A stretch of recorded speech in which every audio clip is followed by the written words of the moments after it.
You're live. Awesome. Well, this is probably my second talk I'm going to be giving for you guys. My perspective of my expertise is I've been in the IT industry for about 45 years. A lot of it has been in technical leadership roles. And one of the things that I do is I like to coach people through their career itself. So this is kind of one of the things I want to talk about tonight. So, by the way, who is this guy talking a little bit?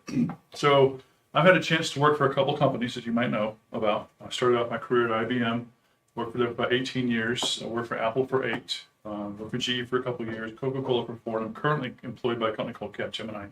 So I started off my career back in the day of punch cards, and I've kind of wound it up so far in the days of mobile applications development and leading teams along that whole way. A lot of e-commerce work in the middle there as well. So the types of projects that I typically work on are large corporate enterprise projects. So things like, I might have, one team might be of 8 people, and that would be it. And another team might be of 200 people. So those are the type of people, that type of teams that I either help direct or manage along the way.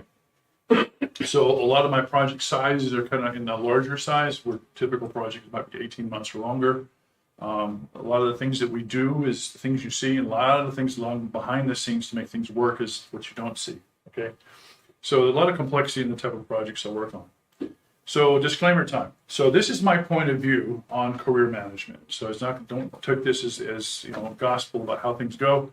It's just my attempt to bring my expertise and how I coach people on a day-to-day basis through my current role in Capgemini through their careers. So one thing I always note is that I didn't get to where I am just by myself. You're always leaning on other people, or other people are pulling you along. And as you get through your career, you're going to find that you're helping other people along too. So it's a social process of passing on knowledge, what's going on, the expertise. Things are always changing. Who can you talk to figure out what's going on next? So building that network and having things in the context of either your personal network of people or within the job assignment you're in right now is very important, in knowing who those elders are. You want to call them silverbacks, however you want to call them that way. And those people really kind of know what's going on a little bit. Those are really people that can really help you along and coach you in your career. So one of the questions I always ask everybody, and this is the perennial question you get asked whenever you're this big, it's like, what do you want to be when you grow up? A lot of people who have come into this technical arena, started because they had hands on video games, or they had a personal computer at home, and they kind of wanted to get into this environment of certain things or projects. They may have gone to a technical school, they may have taken Udemy classes, they may have gone to KSU or whatever to get a computer science degree so that they can get qualified for the next level of steps. So I always want to ask people, what is it that you really want to do? What makes you happy, right? And at the core of that question is, who are you? What drives you? Where is your spark? What is your interest? And how do you understand how to make that happen? Well, there is this Japanese philosophy called Ikigai, which is really cool. I don't know if you've had a chance to touch base on it, but it basically takes together some intersections of parts and pieces. And, I've had 2 or 3 of these in the past, but I think this one really kind of brought all 4 of them together for me. What do you love? What are you good at? What can you be paid for, and what the world needs? If you can kind of bring these together and find some synergies behind those things, chances are you're getting really close to a happy zone. Let's call it that way. Something you feel very qualified for or fulfilled by, right? So understanding how that kind of works. Now, I'm going to suggest a few books out here for you in case you wanted to do some additional research. And again, these are books that I go ahead and suggest to my counselees to go back. One is, again, the Ikigai book. One's called The 7 Habits of Highly Effective People. And one thing I like about this is this book really talks about interaction with people. How do you manage yourself? How do you manage your interactions with other people? How do you get along in that process? What color is your parachute? This is another book that's out there that helps you kind of slice and dice potential career choices. It doesn't necessarily tell you, answer these 50 questions this way, you should be a blah, right? But it gives you some things that you might want to start researching on.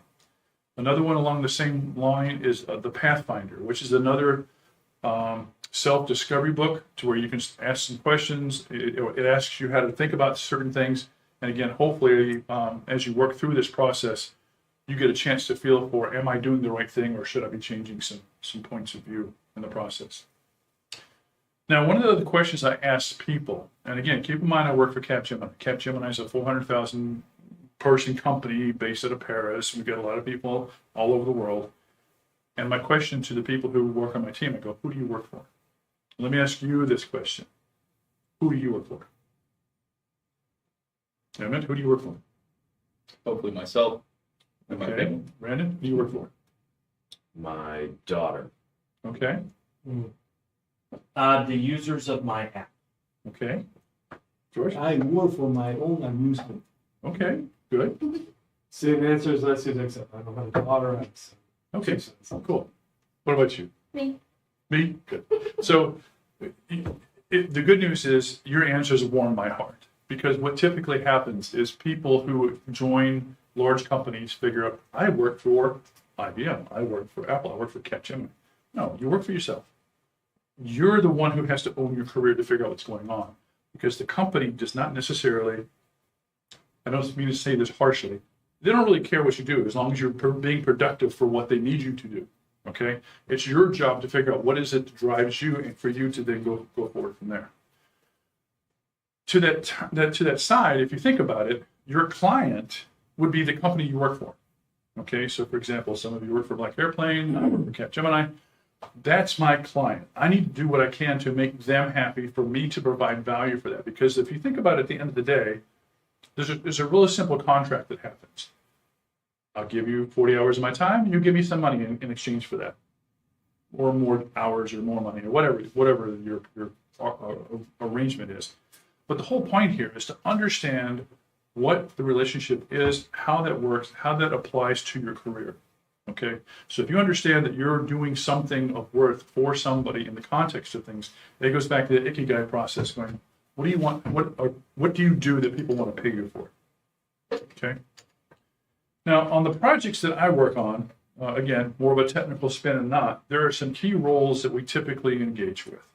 One might be a designer. One might be an architect. One might be a developer. One might be a project manager. One might be a product owner. There might be all these roles that are coming into play. And so the point of your career is to figure out what role do you like to fulfill within the context of that, and how do you become more proficient in the context of that role. Now, what I've seen, and if you kind of follow some old medieval context of career management, you started off as like a squire, and then as an apprentice, and then as a craftsman, and then as a master craftsman. The funny thing is, that progression of skill set pretty much rings true today.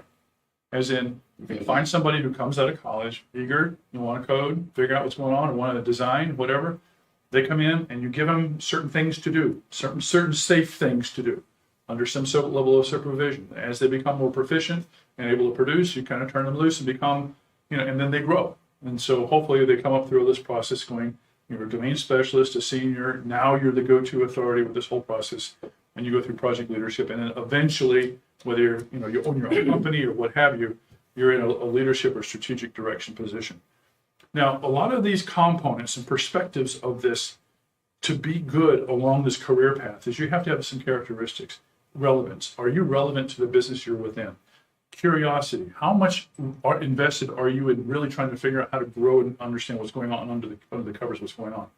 Attitude and aptitude. I say, give me somebody who doesn't know anything about it, but they've got the great attitude and aptitude, and I'll train them. I'll figure out what's going on, right? Communication skills and emotional quotient is how do you relate with people and how do you communicate and work as a team. So these are all individual characteristics that as you go up this career path, things start to become a little bit more important or more prominent. Okay? There is a life cycle to a project. You can say one part of the project, you start off with like business development work and trying to figure out what's going on. I heard that somebody else was working on a deck. Might be a developer at core, but I need your help to figure out how do we position something for a client so they understand exactly what we're trying to do.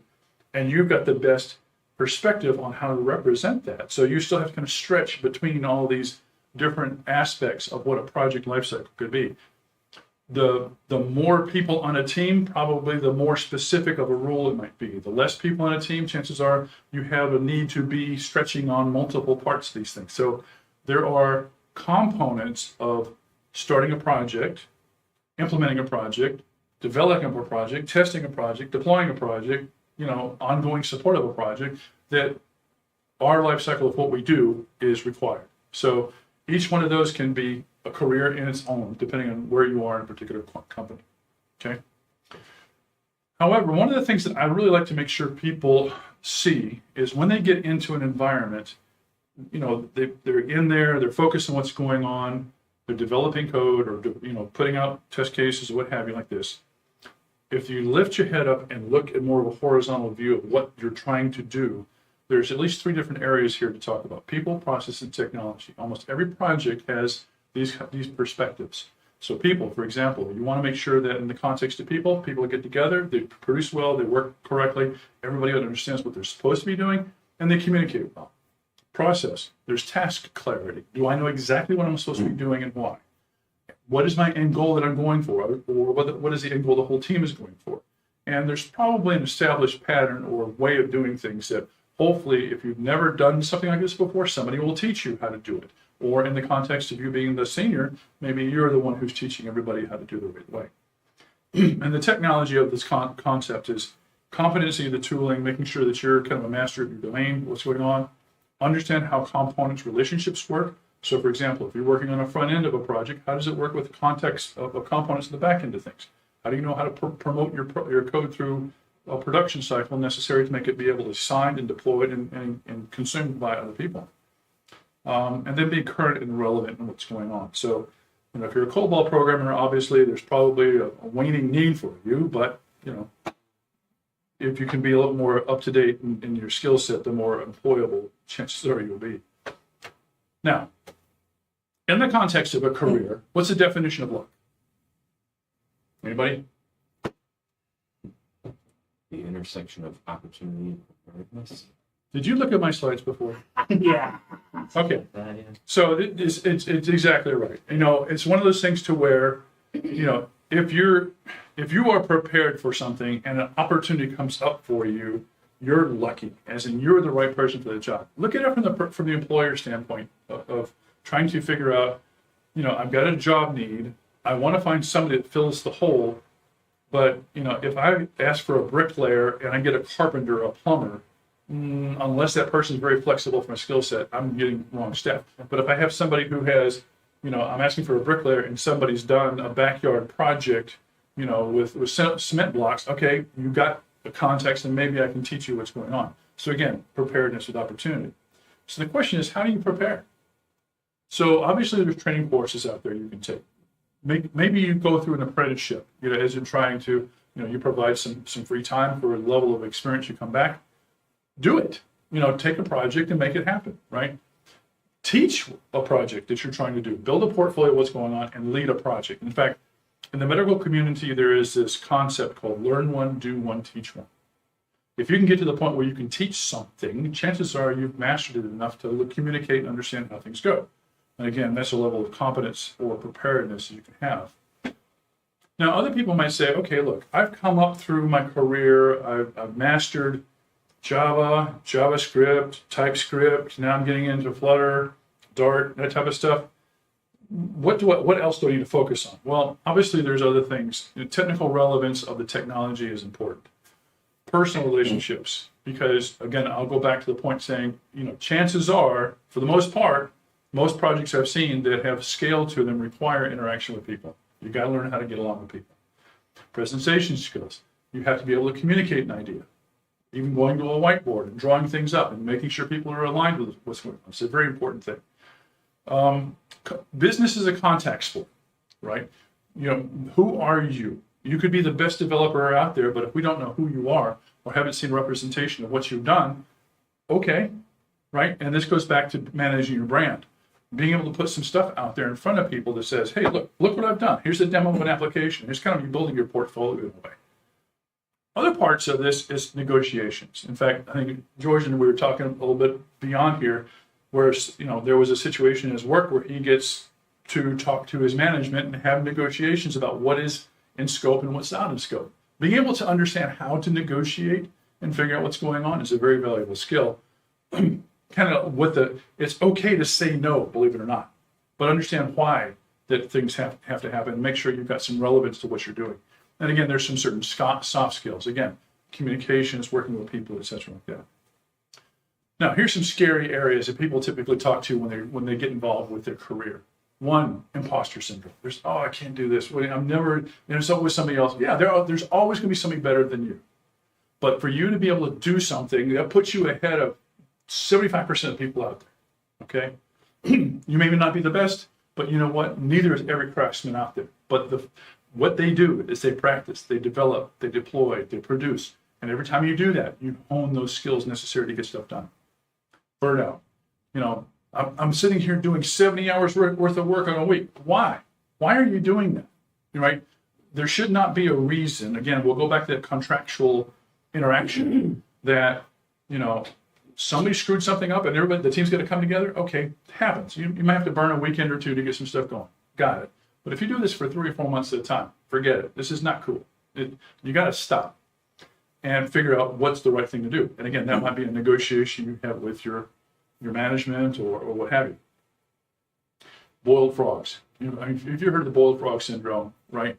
So in a nutshell, if you get yourself in a position to where you're doing something and it is over and over and we're doing something really hard and you're stressed and you don't understand why, chances are you're in a situation to where you need to sit up, back up, look at what's going on and figure out, is this something I need to change?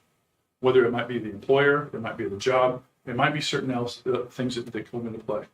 You know, again, I'm going to go back to that point saying you own your career, right? You know, you're the master of your own destiny, figure out what's going on. And the more you're aware of what's going on, the better off you're able to react to it. Handcuffs.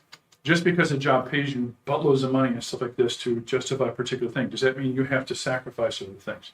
Balance the life in the whole process of what's going on. And what I call bozo quotient. How many people do you work for in a project that really is, man, I'm just surrounded by a bunch of clowns? I mean, it happens, right? And maybe it's time to go find a better group of people to go work with, right? Because I think the saying says, if you're the smartest person in the room, leave. Because you got to be able to learn and contribute and figure out what's going on in this whole process.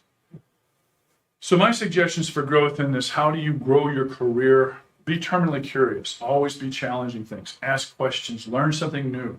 You know, if you're still doing a COBOL, well, good for you, but the ship has sailed pretty much for that thing, whole process. Own your career. That was one of my statements I started off with. Always be relevant in what you're doing. Understand business and how it works because, again, your craft might be delivering something, but understand your value and how you participate with the delivery of what's going on. So one thing I also bring up down here is observe. So everybody serves to be an example. And what I mean by that is you either have somebody that you work with who is an example of things that you want to emulate, or there's people out there who serves as examples of things you don't want to emulate. Okay? So I've been in several organizations to where executives have exhibited bad behavior, and it's duly noted. You know, you take your whips and your legs and you go, I will never behave like that to my people again. Use that as an example of how to treat other people because, you know, again, this is a contact sport. You're dealing with people in the process of trying to get stuff done.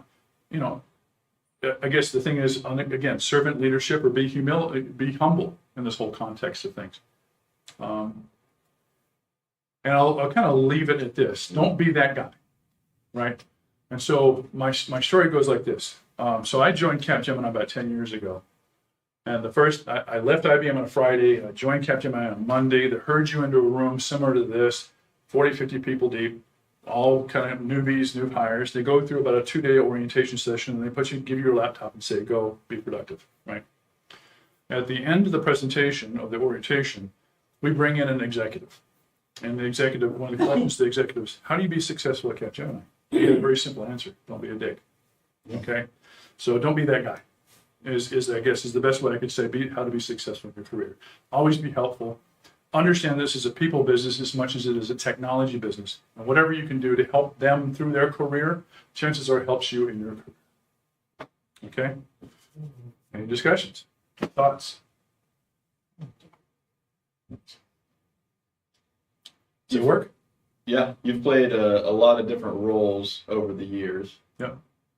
what normally caused the change in roles? Was it you pursuing something? Was it, like you said, you just were prepared and your company had an open role? Was there anything particular that triggered that, either the jump or role switch consistently through your career? Sure. So I'll give you a couple examples. I started off my career with IBM, like I said, and I started off when I was 19 years old. Right, got hired, kind of doing some stuff and fixing key punches in a three-piece suit, coming home greasy. It was kind of a fun thing to do. And I thought I was a made man. Whenever, and keep in mind, this is like the early 80s. So it's like, when you work for IBM, it's the company you're going to work for. Right? And I've been surrounded in my career at IBM with a lot of old timers who've been there forever, and they retire and they sail off in the sunset as a happy guy. I'm a made man. I'm in IBM. What else could go wrong? Well, 7 years later, they sold the group I was in to another company. And they said, and this is the honest truth, we'll find you a job here, like pushing a mop, or you can go take this great career opportunity and go over here. I said, okay, I can read between the lines. And so I went to work for another company because of the transition of the company. It was a buyout situation. And as I'm working for that company, and let me kind of rewind the clock a little bit. While I was working for IBM, while they were training me, they were paying me a per diem to do the training, and I didn't eat that much. I'm a young college kid, right? Whatever. I saved my money, and I worked for a company also on the weekends called Computer Land of Atlanta. And they were an Apple dealer. And so I was able to buy, at an employee discount, an Apple II. And I was in hog. That's awesome stuff, right? And so I had this itch to do, personal computing early on in the early days of this whole process. And then so when we got sold to a company called 9X, which is basically now the New England Exchange is what it was for. It was one of the 7 baby bells that got broken up from AT&T initially that turned into Verizon. Okay. But they had a group in the New York area for which they had computer stores that they would sell things through. It's called DataGo. And they bought the 9X network of stores to extend their brand. Well, none of the previous IBMers wanted to touch anything that had an Apple logo on it. This is the area of desktop publishing. Please throw me into that briar patch. And so I got involved with networking, communications, Macintosh, and stuff like this. And then I got real good buddies with an Apple rep and got hired on with Apple. We went to Charlotte, North Carolina. A couple years later, Apple laid us off and then came back to Atlanta. I worked for another company for a bit. Apple called me back 2-3 years later, says, look, we're moving from California to Austin, Texas. You want to come? I go, yeah. Okay. And so we did that. We left Atlanta, hooked up the wagon, went up to California, spent 3 months out there getting cross-trained, came back to Austin, Texas, and I helped start the Apple Assistance Center, 1-800-SOS-APPLE, which what it was. We started off with 50 people, we grew up to 500, and then we had another 2,000 people we connected to from a contracting situation to make this stuff work. And then we had some family situations happen here in Georgia to where it's like, okay, fine, we need to kind of shut that down, come back here. I'm working with some old guys that I used to work with. They got me a job, right? And that fell through. And then I go work for another company that got bought by GE. That was where my GE experience came from. After a while, they trained us on IBM Net.Commerce, which was their first version of an e-commerce environment. GE couldn't sell the products, the service efforts for that. And so I threw my resume out there in the field, see what happens. IBM picked me up. And so it was my second time back with IBM. Okay. So I spent from about 1998 till probably about 2009 with IBM. Okay. Doing e-commerce projects and stuff like that. So I helped rewrite the Hertz.com website, Church of Latter-day Saints website, Macy's.com, some kind of larger projects like that. In 2009, IBM basically says, we need to kind of pull the reins back and we need to lay off a bunch of people. Well, I was in that band of employment that says, you're gone. And then I got hired on by Coke to be a solutions architect. And then after about 4 years of Coke, IBM called me back and says, look, we need to have somebody who does global mobile stuff, and you've kind of been in that environment. Okay, fine. So I go work for IBM for a while. And my last project with IBM before I came to Capgemini was there was a need. In fact, Kohl's.com was doing their mobile app, and IBM was responsible for that mobile app. And they needed my expertise in kind of help building the app and deploying it and stuff like that. Well, how long do you want me to go? For 3 months, and it's between Atlanta and California. 10 months later, going back and forth to California. It's like, I've had enough. This is it. And then Capgemini knocks me up over LinkedIn and says, look, we have a job that we want you to do. He says, okay, says, we'll pay you this, we'll let you do this, and what event conditions? Said yes, 2. 1, you buy me a Mac. I need to have a Mac as a workstation. And the second thing is you keep me this side of the Mississippi. So that way if I fly home, I can always make it home in a couple hours to be home for the night. And you go, done. And so that's how I've been with Capgemini for the past 10 years. So the early years, it was definitely the story of preparedness and the right opportunity coming along. Right. You said when you started at IBM initially, you felt like a made man, but at the same time, you were still studying computers or doing this little gig on the side that allowed you to buy that Apple II. But if you felt like a made man, what possessed you to take that level of preparedness? Were you just that curious in it, or? That was my hobby. So I had started with computers when I was 12 years old. So the high school I went to, and we had timeshare with Emory, and that's where I learned how to program, right? And then that's what I wanted to do. Keep in mind that during that time, and I'll kind of go back to a slide here if I can.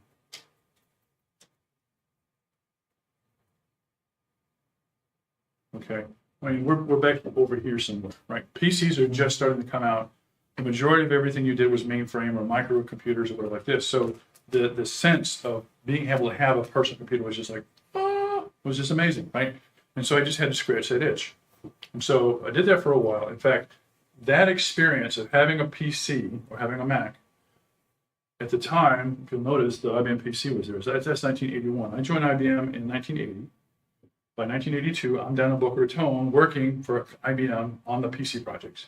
And me and another couple guys came up with a sketch about what would it look like for the ideal portable computer. And so me and this other guy were supposed to go to Japan to help work on that team to develop the box. But my wife and I became pregnant. We didn't want to go to Japan and came back to Atlanta, so that went that way. So the whole point was, to answer your question, is I had a strong personal interest or itch outside the context of a career. Right. But because of my experience of having PCs, involving with that, and having conversations with the engineers that were in Boca Raton at the time, they go, you know something. I mean, it goes back to that preparedness question, right? If you're smart enough to understand how to do things and you can provide value, people want you, right? And because of that, how can I say no? Yes, sir. I don't know how to properly ask this question, but I understand I'm coming from a curiosity Sure. and a respectful angle. Sure. IBM laid you off Yep. twice. Yep. And you went back a third time. Mm-hmm. Okay, so I was laid off by a small company twice, and at the end of the second layoff, I told him I will not come back and work for you. To me, it seems like you're not that guy. You're the guy that helps people, and you're here on a Thursday night doing something awesome for us. Yeah. Why would you go back to IBM? Okay. IBM is a huge company. Yeah. Oh, yeah. I So get that. I think it's less personal. well, I will say this, that think of IBM like the Philippines, okay? It's a collection of islands, right? So this island does mainframe, this island does printers, this island does, data communications, this island does timeshare. They're individual companies. So it's almost like I went from company A in IBM to company B in IBM, and they had no idea between each other other than a common HR system, right? They knew I kept my serial number from the day I started with IBM to the day I retired from IBM. Okay, so the first group. Okay, so let's get into this for a second. The first group was, and this is how I got the job at IBM. Okay, so one of my first jobs I had was at a company called Goldkist. And if you've ever been on Ashford Dunwoody Road, 285, you know where the Marriott is? In the area, there's a building right beside it. Used to be Chessie Systems, which is a rail system. That's where Goldkist was headquartered. Goldkist is a farmers cooperative that basically sells fertilized eggs to farmers or sells chicks to farmers. The farmers raise the chicks and then sell it back to Goldkist for meat processing. Okay, and then they sell the dark meat goes to Russia, the white meat goes to the United States. I mean, they have a whole big thing about how this works.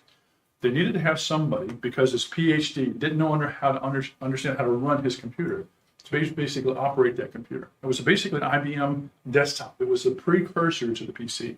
Okay, and so yeah, I'll figure it. It's written in BASIC. I know BASIC. Okay, let me figure what's going on. I'm rewriting applications, feeding in data, getting him the reports, and he's just happy, right? One day that computer breaks, and he says, "Well, what am I supposed to do? Call this number." Call the number, and the guy toddles out in a 3-piece suit in a handbag, a tool case, and he looks at it, cracks the case, and puts things back together. Done. I go, "That's cool. That's what I want to do." And he goes, "Sure, go here. Here, put your resume in." 2 weeks later, I'm hired by IBM. Okay? It's the serendipity of things in a way. Okay? Now, the funny thing was, the guy who came out and fixed the computer was a automotive technician at Sears 3 weeks before he got hired. Okay, so I'm not saying that certain skills translate, but the ability to troubleshoot, to think through problems, to be able to understand how things are related, and then kind of follow the chain of events to figure out, okay, that's the problem. Here's how we fix it. That's a trait that exists whether you're mechanically inclined, logically inclined with code, what have you. I mean, it's one of those things that you just are wired for, right? Mm-hmm. So I have the knack, right? So to answer your question, that was a service group, okay? And then when I got laid off of that, well, basically it was part of the IBM Product Center. In fact, they used to have if you know where Acres Mill and the Galleria is, 41, okay? There used to be a shop there called the Menswear Outlet. And that was the IBM Product Center at the time. That was the headquarters for it. And in the basement, where they had like 20 people of us that were doing tech support, and I was one of the guys. So I had gone in my career with IBM from fixing things to, as I went to Boca Raton, I helped them do lab work and analysis for the engineers. And then when I came back to Atlanta, I was doing programming for migrating System 34 code into System 23 code. It was basically, think of a accounting software migration, for lack of a better description. And then I got tired of being, I call it the flat food programmer. As in, you will come in the morning, close your door, they slide the specs under. About noon, they slide the pizza under, right? At 5 o'clock, you slide your code back, and if they think it's good, they let you go. And you come back tomorrow and do it again. I'm a more social guy. Like, I don't like to talk, right? Anyway, so that's how I got into tech support. I went to talk to the guy and said, "Look, this is what I do. What I do. Oh, you're perfect for this thing." And I go figure out how to do networks and communications. Boom. I'm the networks and communications support guy for the IBM Product Centers. And then that's when they sold that to 9X. That's where that talent or experience went to go somewhere else. Did you put anything into place to try to prohibit or deter being in the same situation, like in terms of contracting or agreements with employers moving forward?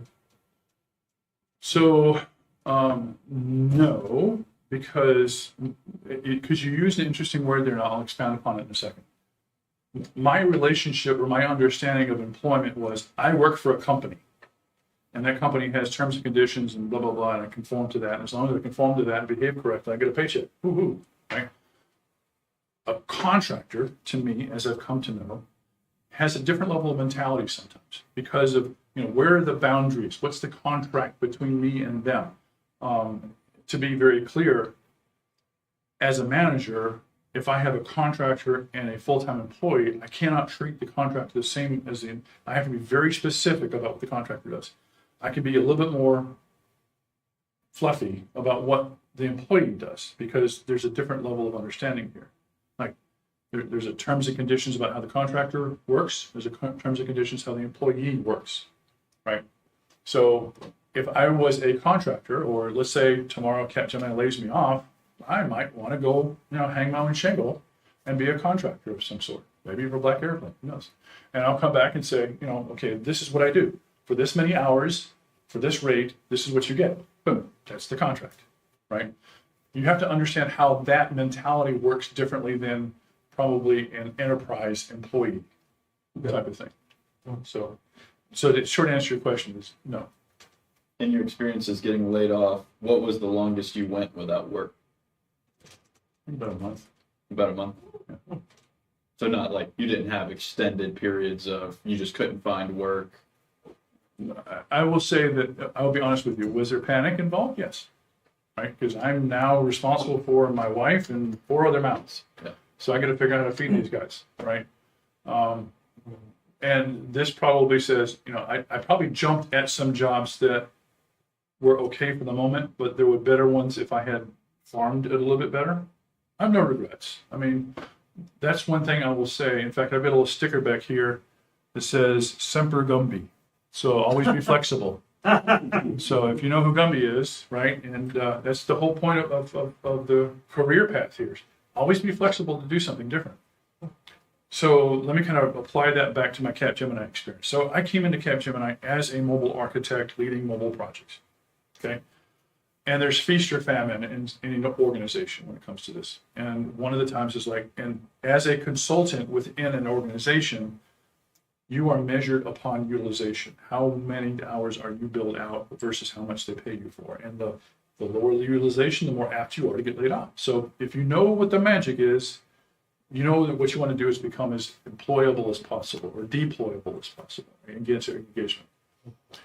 One of the things I did with Apple was help them move one building facility to another building facility, which included networking, communications, automatic call distributors, AV equipment, all sorts of stuff like that. So I had some experience in that. One of the things I did with Capgemini was they needed somebody to help Michael Kors, yes, the handbag manufacturer, up in New York, migrate their buildings from one floor to another as they rip everything out from concrete to concrete, rebuild everything, and bring in, make it a nice, new, shiny environment. Well, obviously, you got AV equipment that comes into play that they're upgrading, room reservation equipment, networks and communications, and now we have a project manager within the company, within Michael Kors, that owns the project, has no idea what the hell's going on. And you have a union guy in New York that you tell me what to do, I'll do it. You want me to think? I don't think. That's what my job was. So I came in and became the interposer between those two people to make sure the project ran. Had nothing to do with coding, okay? But it kept me alive within Capgemini as an opportunity to work. So again, always be flexible to figure out what it is you can do. Anything you do, and this kind of goes back to preparedness, right? If I go back to that one slide.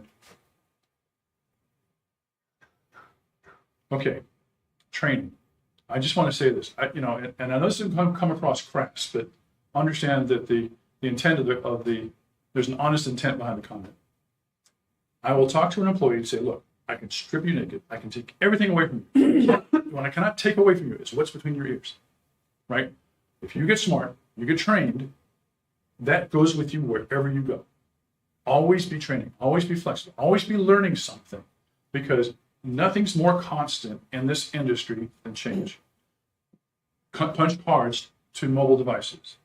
Who knew, right?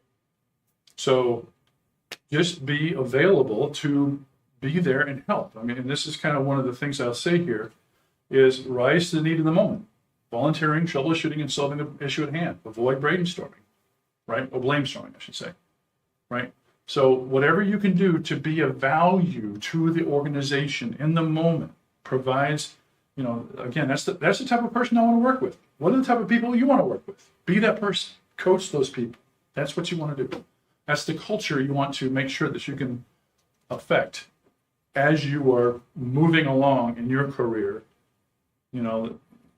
If I go back and see it, I can say, 30 years ago, I was that guy. Now I'm that guy, right? I'm helping people along their career of how to do things. I've never heard brainstorming. I love that. It's great. Good questions. Any more?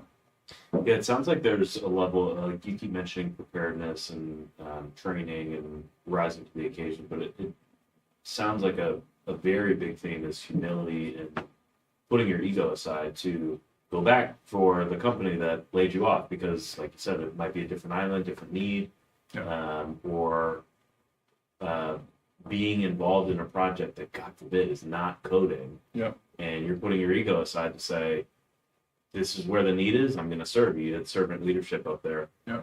To me, that if you're not kind of born with it, which some people I think are, that is definitely a hard fought and hard won skill. How do you develop putting your ego to the side, diminishing yourself so you can look for opportunity and be more of a utility player?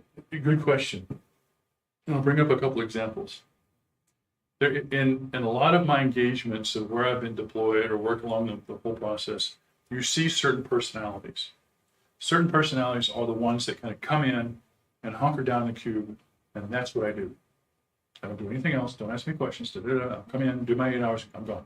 Okay, fine. You're a cog in the wheel. No problem, right?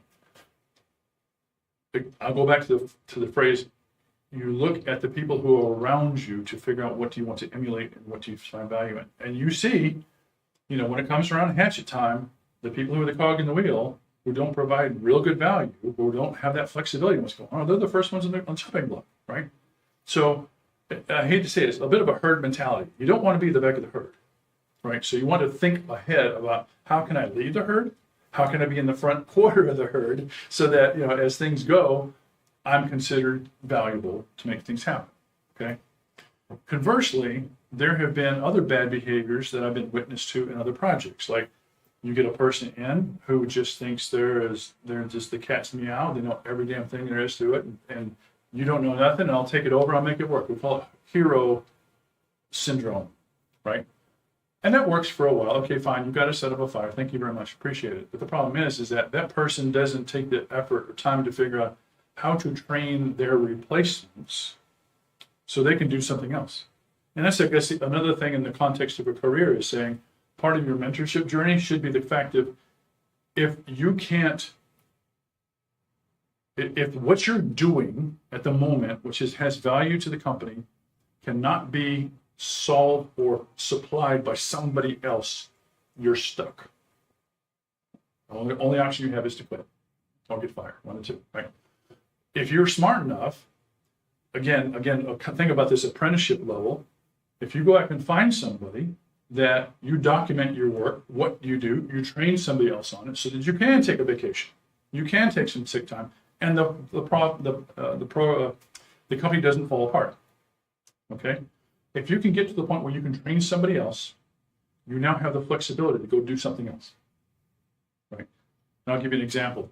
One of the clients we have here in town, I was assigned to it probably before I had another opportunity with the Capgemini popped up, and I'm currently on the global support team for Macintosh inside of Capgemini.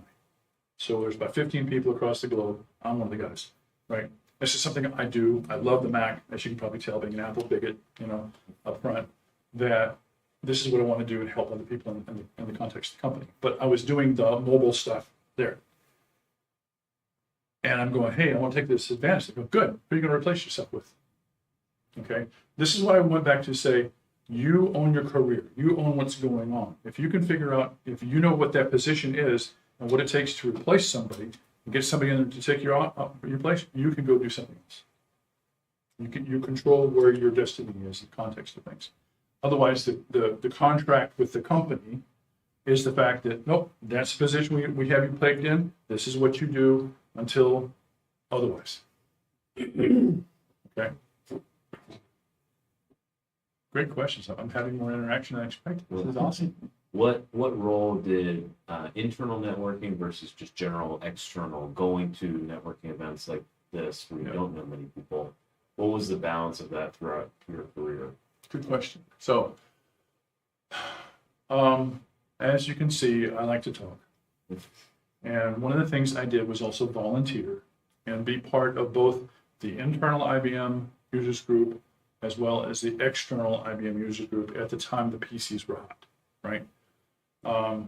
As when I went to work for 9X and I had to have a Mac, oh darn, right? So I bought a Mac and said, okay, now I got to learn this stuff because I've been doing Windows for and I'm getting, oh God, this is awesome, right? It's always the iPod that brings people back into the Apple ecosystem, and now it's the iPhone, right? For those people who don't know what an iPod is. Anyway, so when that happened, I went to go work or network with the Apple Mac users group. And several of the people who were in there are now working at CNN, it used to be CNN, working with fairly large hospitals or Emory or somebody else. People tend to move around. In fact, I was just looking in my address book today for the things of people who I've worked with over the past 10 years in Capgemini alone, or in the accounts that I've worked on with Capgemini. Almost 80% of those people did not work at Capgemini or in the same place they work anymore. But I know who they are, and they know who I am. And I've got them linked into my LinkedIn. And I think LinkedIn was probably one of the greatest things that I've seen come about for this personal networking. Because other than that, before, it was really who's in your network. And they used to call it the Good Old Boys Network. But, now it's, it always got to the point to where, and this goes back to how you behave in your career leaves an impression with those people you work with. And when those people have a chance to go off and do something cool and different, they go, I remember Mike. He's a cool dude. I'm going to pull him up. Hey, you want to come work with me? Yeah, cool. It's that personal reputation that kind of builds because of how you manage your career. And people know you as an asshole, then people don't want to work with you. If people know who you're a humble guy that can really get some stuff done and you really do this benefit for the company, then they'll be more apt to knock on your door and say, I've got an opportunity. And there's that opportunity versus preparedness thing. So a lot of that just in the early days of Black Airplane, like when we were just getting, the smallest projects you could imagine, $5,000 marketing site goes, because David had worked with somebody or done work at another agency that, needed some work and never remembered him, and then came here, and that's how we got those initial tiny contracts. Yeah. By the way, that second deal with IBM, I was with the IBM Interactive Media Group here in town. So it was kind of the boutique of IBM inside of IBM that we were doing. It was a really cool place. We had, people with tattoos and crazy hair and three-legged dogs running around. It was that that near time. the 285? Yeah. Yeah. Are there any specific shout outs that you want to give to mentors or managers? Gracious. Man, there has been, I'd be sitting here for about half an hour doing that. And that goes back to when you build your network, even as you're climbing along and bumping into people, there are people where I can say, these 5 people at Apple, I would hide a dead body from them. Okay, these 2 or 3 people at IBM. There's several people at Capgemini, a couple of people at Coca-Cola. You'll always find gems within the context of a company, of the people who you want to hang out with.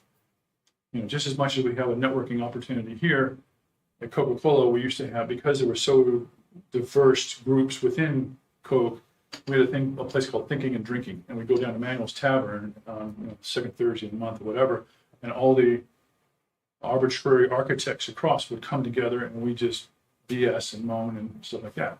And then you learn about what happens in the company that way. And that goes, hey, look, I'm getting tired of doing this. Can I come work in that part of the company? Because if you know anything about Coca-Cola, there's 4 distinct different kind of phases of how it works. And they all do something different. So again, business is a contact sport. The more you have engaged with people, you've left a good remembrance behind of how you interact, how you produce, how you work with other people. People want to work with those people again. And it's a good angle of the career management. So, guys, I'm duly impressed and honored that you guys have this much interaction. This is great. Thank you for sharing. Yeah, Yeah, that's I awesome. really appreciate the information. Okay, cool. I have seen a scene or two. Oh yes. I have seen it with my own eyes. Yeah. Brainstorming, I'm just gonna. I'm gonna tell you a story and we I can can't, I don't know drink if I a cut the live stream. I think I cut the live stream off just so we have his talk. Because my thing is so small and so early on that it's not worth baking into this. So I can do it for y'all if you want. I've seen screenshots of the scene. But yeah, let me turn the live stream off. Great job, Mike. Thank you, Michael. You bet.